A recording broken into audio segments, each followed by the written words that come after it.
ان چھوٹے چھوٹے پرندوں کے پاؤں میں 2 کنکریاں چھوٹی چھوٹی، یہاں تک روایات میں آتا ہے کہ وہ چنے کی دال کے دانے کے برابر بلکہ اس سے بھی چھوٹے تھے، اور ایک کنکری ان کی چونچ میں تھی۔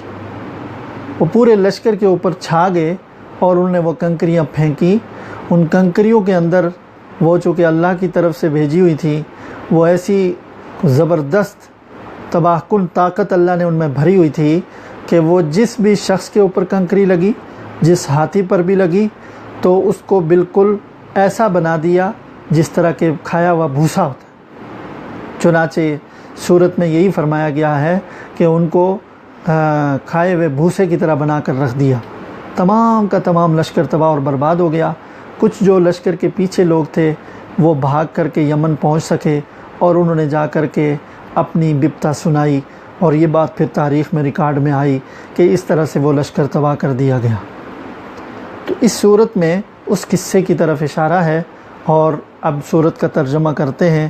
چنانچہ قرآن اللہ تعالیٰ ارشاد فرماتے ہیں، الم تر کیف فعل ربک باصحاب الفیل۔ رسول اللہ صلی اللہ علیہ وسلم کو خطاب ہے، یا ہر مخاطب کو خطاب ہے کہ الم ترا، کیا تم نے دیکھا نہیں، کیف کیسے، فعل کیا، کیسے کیا تیرے رب نے، باصحاب الفیل ہاتھی والوں کے ساتھ کیا معاملہ کیا۔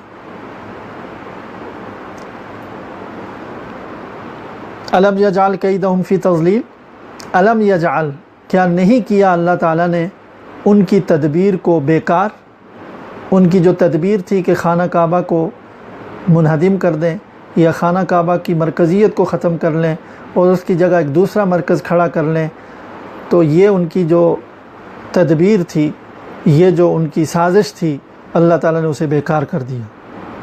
اور وَأَرْسَلَ عَلَيْهِمْ، اور بھیجے ان کے اوپر طیراً پرندوں کے ابابیل، جھنڈ، غول، چھوٹے چھوٹے پرندوں کے غول ان کے اوپر بھیجے، اور ترمیہم بحجارہ، انہوں نے پتھر پھینکے ان کے اوپر، من سجیل، کھنکر کے۔ سجیل یہ سنگ اور گل سے معرب ہے،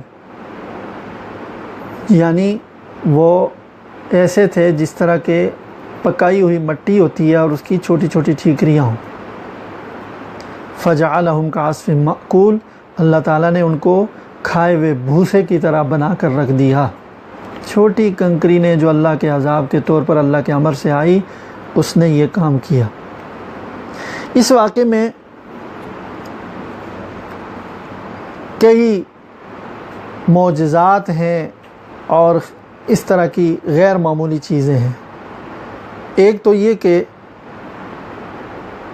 ہاتھی کا خود بخود چھٹک کر رہ جانا اور اس کا آگے قدم نہ بڑھانا، یہ بھی خلاف عادت ایک بات ہوئی۔ دوسرے نمبر پر چھوٹے چھوٹے پرندوں اور چڑیوں کا اتنی بڑی تعداد میں اچانک نمودار ہونا اور پھر ان کا غائب ہو جانا، ان کا کہیں نظر نہ آنا، یہ بھی ایک خلاف عادت، ایک عجیب بات تھی۔ تیسرے کہ ایسی چھوٹی کنکریاں جو وہ چڑیاں لائی، وہ کس زمین سے لائی، کہاں سے لائی، کسی کو کوئی علم نہیں ہے۔ اور چوتھے نمبر پر کہ اتنی چھوٹی کنکریوں کی اندر ایسی قوت اور تباہی پھیلانے کی صلاحیت اللہ نے رکھی تھی کہ جیسے کسی بڑے سے بڑے اسلحہ میں، گولہ بارود میں ہو سکتی ہے۔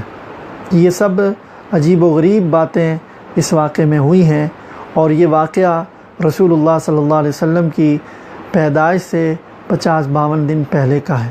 تو جیسے میں نے شروع میں عرض کیا کہ یہ رسول اللہ صلی اللہ علیہ وسلم کی حفاظت، آپ کے دین کی حفاظت کا اللہ کی طرف سے اعلان تھا کہ جو آدمی رسول اللہ صلی اللہ علیہ وسلم کے دین کو ختم کرنے کی ٹھانے گا، اللہ کا قہر و غضب خود اس کا انتظام کر لے گا۔